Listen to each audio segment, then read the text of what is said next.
Bueno, estamos hablando del siglo XIX. Y hablar del siglo XIX, pues obviamente es hablar del periodo más grande de colonización entre el siglo XVIII y el siglo XIX. Son los periodos donde prácticamente toda Europa, Estados Unidos, se dio a la tarea de colonizar prácticamente todo el continente africano, continente oriental, toda la Oceanía, y desde luego como parte de ese proceso de colonización, pues también se desarrolló de manera muy fuerte y muy contundente el ministerio misionero por parte de las iglesias.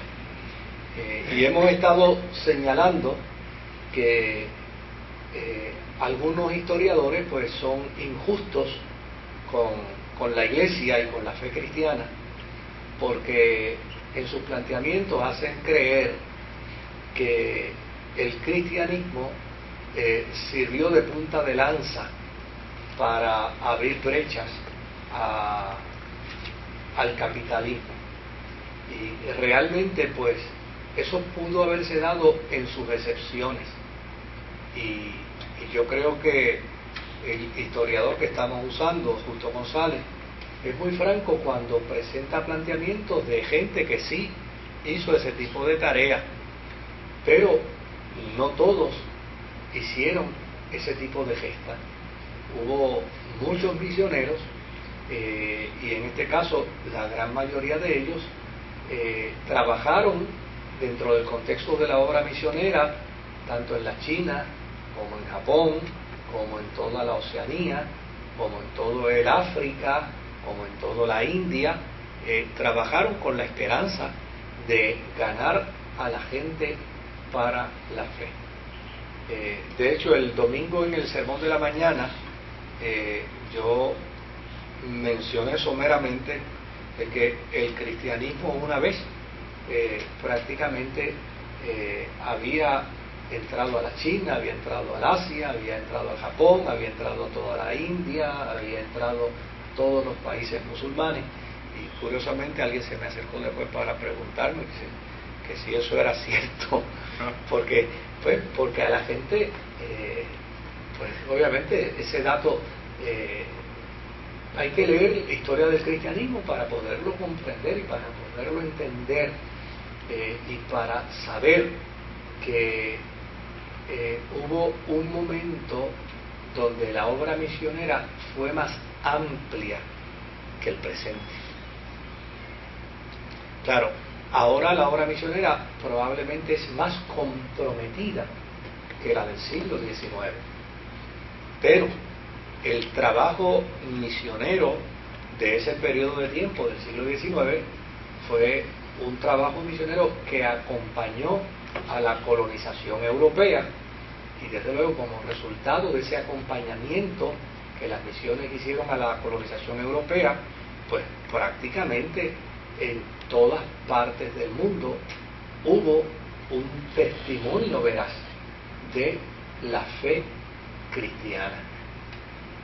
Hoy queremos trabajar un poco con el mundo musulmán y con el área del África, pues porque yo creo que es importante que podamos entender esta visión misionera dentro del marco y dentro del contexto de la colonización. Al comenzar el siglo XIX, el cercano Oriente y la costa norte de África prácticamente pertenecía al Imperio Otomano. El Imperio Otomano no es otro que un imperio que estaba en manos de un sultán turco. El Imperio Otomano obviamente estaba radicado en Estambul, lo que se conoce en el mundo antiguo como Constantinopla, y desde allí prácticamente los turcos eran dueños amos y señores de prácticamente toda esa área del África Oriental, del África Occidental.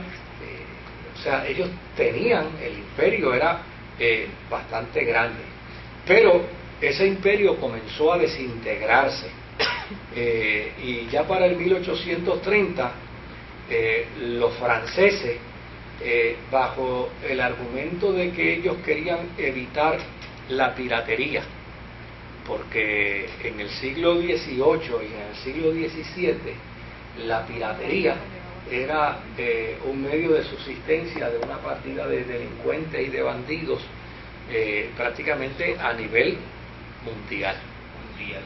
Y es interesante que acá en las costas, pues obviamente se habla del pirata cofresí, pero hoy decimos Arecibo, la villa, ¿verdad?, del capitán Correa, el que enfrentó precisamente al pirata cofresí. Pero hay gente que habla en Puerto Rico del pirata cofresí como si fuera un hombre de bien. Ese era un bandido que obviamente se dedicaba al saqueo de las embarcaciones que circulaban tanto de Inglaterra como de España, como de Portugal, que transitaban por el Caribe. Y en alguna medida, pues ese fenómeno de piratería existía en todas partes del mundo. Y los franceses se les ocurrió crear el argumento de que ellos necesitaban evitar la piratería, y para evitar la piratería tomaron Argelia, y allí en Argelia permanecieron más de un siglo, como unos 110, 112 años, bajo el argumento de que estamos evitando la piratería, pero estamos haciendo colonización. O sea, evitando la piratería, pues entonces era un buen pretexto entonces para hacer la colonización. Claro, para ese entonces, 1830, que es principio del siglo XIX, el gobernador de Egipto, que se llamaba Mohamed Ali, no el boxeador, ¿verdad?, se rebeló contra el sultán del reino otomano, y finalmente dentro de esa rebelión Egipto se hizo independiente. Cuando Egipto se hace independiente, entonces Francia y Egipto lograron hacer una negociación para crear lo que se conoce hasta el día de hoy como el Canal de Suez, ¿verdad? Ahora, desde luego, cuando se crea el Canal de Suez, a los ingleses esto les crea una seria y grande preocupación, y es que el Canal de Suez, en manos de los franceses, pues lo que hacía era permitirle a ellos que pudieran llegar de forma más rápida hacia el área de África, hacia el continente africano. Pero los ingleses empezaron a hacer su protesta contra Francia, porque decían, no, mira, si ustedes lo que han logrado es tener esto como pretexto para invadir el África, pero los ingleses no estaban defendiendo a los africanos, al continente africano. Los ingleses les parecía, estos nos han robado el tiro ahora con el Canal de Suez, y probablemente controlen el continente africano mucho más rápido que nosotros. Pero indistintamente las protestas de los ingleses, en el 1869, a mediados del siglo XIX, se abrió el Canal de Suez. Ahora, 6 años después de haberse abierto el Canal de Suez, Egipto, que estaba desarrollando su concepto de independencia y que estaba en alguna manera logrando su éxito como una república separada e independiente, sufrió problemas económicos muy serios. Y desde luego, cuando Gran Bretaña descubre que Egipto tiene problemas económicos, le dice, mira, yo te voy a comprar las acciones del canal de Suez. Y entonces, yo te compro a ti las acciones y me convierto en socio de Francia. Así es que, si me convierto en socio de Francia, quiere decir que el mismo derecho que tiene Francia de usar el canal, pues lo vamos a tener nosotros también. Y desde luego, Egipto tenía una necesidad económica imperiosa y finalmente decidió venderle sus acciones a Inglaterra sobre el canal de Suez por 100 millones de francos. Entonces, desde luego, ahora Inglaterra está en una mejor posición porque puede también usar el mismo canal para entrar a todo el continente africano y de esa manera irse ubicando e ir colonizando la cantidad enormísima de países que hay en el continente de África. Así es que cuando esto los franceses se percatan, porque entonces dicen, no, aquí hay que empezar a colonizar con más fuerza y con más ahínco. Y ya para el 1881 los franceses habían empezado a hacer su incursión y tomaron a Tunisia, y en el 1882 hubo una rebelión contra el soberano egipcio.